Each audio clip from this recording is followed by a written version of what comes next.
This newscast is brought to you by Qburgh, Pittsburgh's source for LGBTQ plus news and community information. More information is available at qburgh.com. That's QBURGH.com. From the PEP Radio Newsroom, these are the stories we are covering at this hour.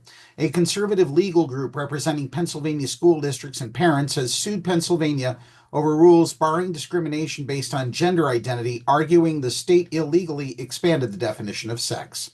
In a lawsuit filed last week in Pennsylvania's Commonwealth Court, the plaintiffs, including the Perkiomen Valley School Board member and two other Philadelphia area parents, say the Pennsylvania Human Relations Commission didn't have the authority to amend its regulations in 2023 to specify that sex discrimination includes discrimination based on gender identity and sexual orientation.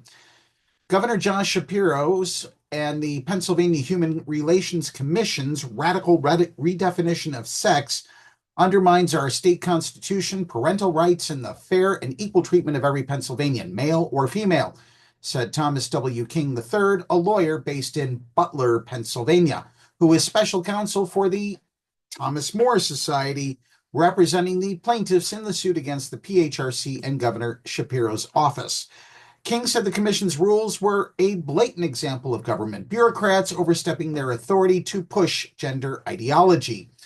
Advocates for LGBTQ students have pointed to the PHRC rules while advising schools that they must continue to protect the rights of transgender students despite executive orders from President Donald Trump, declaring that the country will only recognize two sexes and promising to rescind federal funds from educational institutions that deprive women and girls of fair athletic opportunities.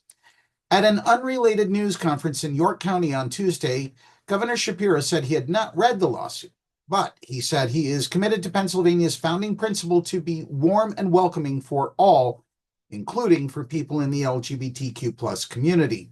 I understand that there are those who want to try and score cheap political points by bullying a trans kid or making it harder for someone to marry who they love, Shapiro said. That's just not where I am, and that's certainly not where I think the vast majority of Pennsylvanians are. In other education news, the Las Vegas Sun is reporting that universities across the U.S. have announced hiring freezes, citing new financial uncertainty as the Trump administration threatens a range of cuts to federal contracts and research grants. Some have announced layoffs. Johns Hopkins University said Thursday that it is eliminating more than 2,200 workers because of a loss of funding from USAID.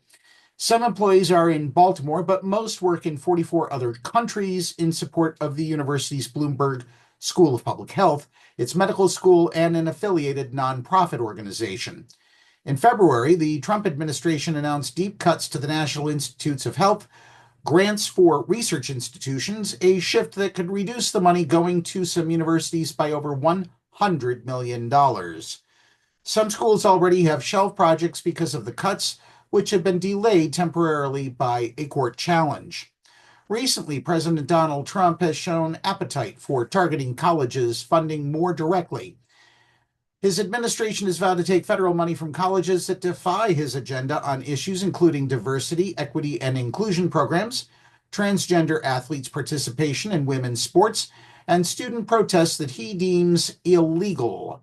On March 7th, the administration on Friday pulled $400 million from Columbia University over what it described as the Ivy League school's failure to squelch anti-Semitism on campus. The Education Department followed up with a letter Monday warning 60 colleges they could lose federal money if they failed to make campuses safe for Jewish students. Higher education has been a steady job generator since the pandemic, with private colleges and universities adding 35,000 jobs nationwide last year. Hiring freezes and cuts at universities could contribute to slower job growth in the months ahead, advocates for workers say.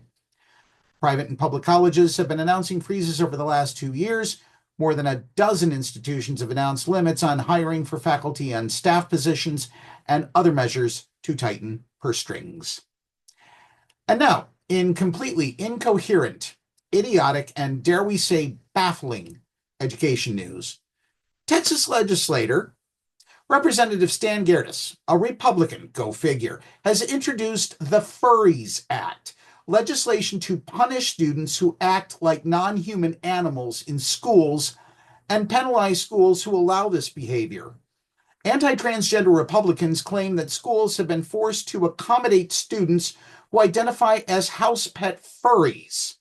However, educators have largely said these claims are untrue and have led to external hostility against students and school staff. Representative Gerdes, there are no damn litter boxes in K through 12 bathrooms at their schools. Knock it off, you... I digress.